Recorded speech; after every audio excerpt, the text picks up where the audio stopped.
After a long day on horseback, ninja KenSai arrives at a fortress in the northern region. This fortress is also under the control of a renowned samurai faction in the country. As KenSai enters the stronghold, he is greeted by a bustling scene. This place is known as the largest trading hub in the northern region. After a while of walking into the fortress, KenSai suddenly notices a child waving at him, signaling him to follow. He follows the child into a deserted alley between houses.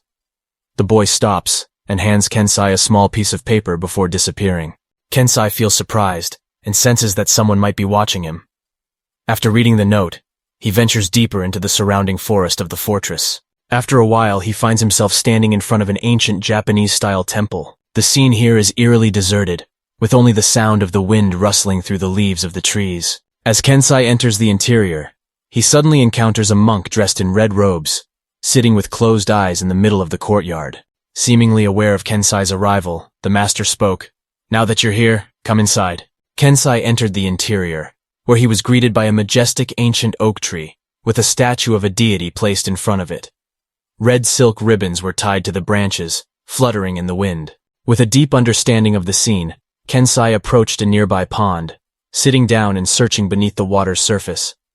After a moment, he emerged with a gleaming longsword in his hand.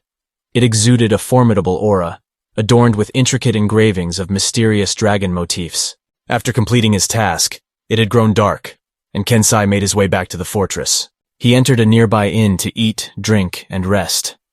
The place was bustling at night, filled with swordsmen, ninjas, and soldiers who gathered to eat, converse, and enjoy themselves. KenSai, like the others, sat down to eat and drink. However, he couldn't help but notice the curious glances and probing gazes from those around him. Amidst the bustling atmosphere, a mysterious woman suddenly appeared, walking in with an enchanting aura. In her hand, she held a fan and wore a demonic mask. All eyes in the vicinity fell silent, watching her every move. The woman approached directly to KenSai's room. It seemed that they were acquainted with each other. After a while of conversation, the woman departed. KenSai, on the other hand, donned a secretive ninja attire, concealing his identity. In the darkness of the night, atop the roof of the inn, a shadowy figure sat perched. Cloaked in black, the figure eavesdropped on the surroundings, keenly observing the individuals within the room below through the small gap in the roof tiles. There seemed to be something of great importance about to unfold. On the following night, KenSai departed from the inn, mounting his horse and making his way towards the capital. In the darkness of the night, amidst a road surrounded by ripened rice fields, a lone figure dressed in black, riding a horse, pressed forward. As KenSai arrived at a bamboo forest, he heard the clashing sounds of swords, "Keng Keng," resonating through the air.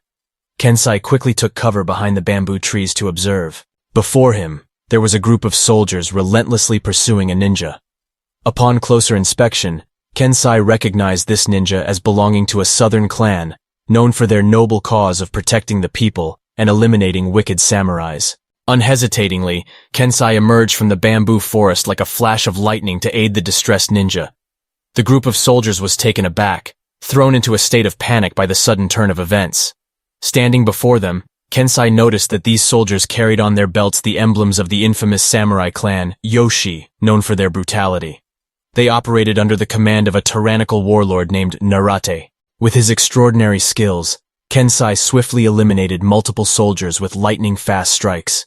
Some of them, sensing the futility of resistance, attempted to escape. However, KenSai left no room for their escape, swiftly dispatching each one with his razor-sharp sword. The ground beneath them was stained red with the blood of the fallen soldiers. KenSai successfully rescued the ninja, ensuring their safety. 3 days later, in a distant location, 2 soldiers lay on the ground, pleading for mercy. Surrounding them were a group of samurai dressed in red uniforms, each with a long sword at their waist. In the center stood a samurai adorned in black armor, his sinister face fixated on the 2 soldiers. His towering figure loomed twice the size of an average person, exuding a menacing presence. There was no mistaking his identity. It was the tyrant warlord, Narate. Before their plea for mercy could finish, a katana blade impaled the chests of the 2 soldiers, ending their lives instantly. With a furious expression on his face, Narate ordered his subordinates to investigate the black-clad ninja who had slain all of their soldiers. Behind him, 7 assassins clad in menacing armor exuded an aura of death, their chilling presence sending shivers down the spines of onlookers. Known as the 7 Devils, these notorious figures were said to turn any place they appeared into rivers of blood.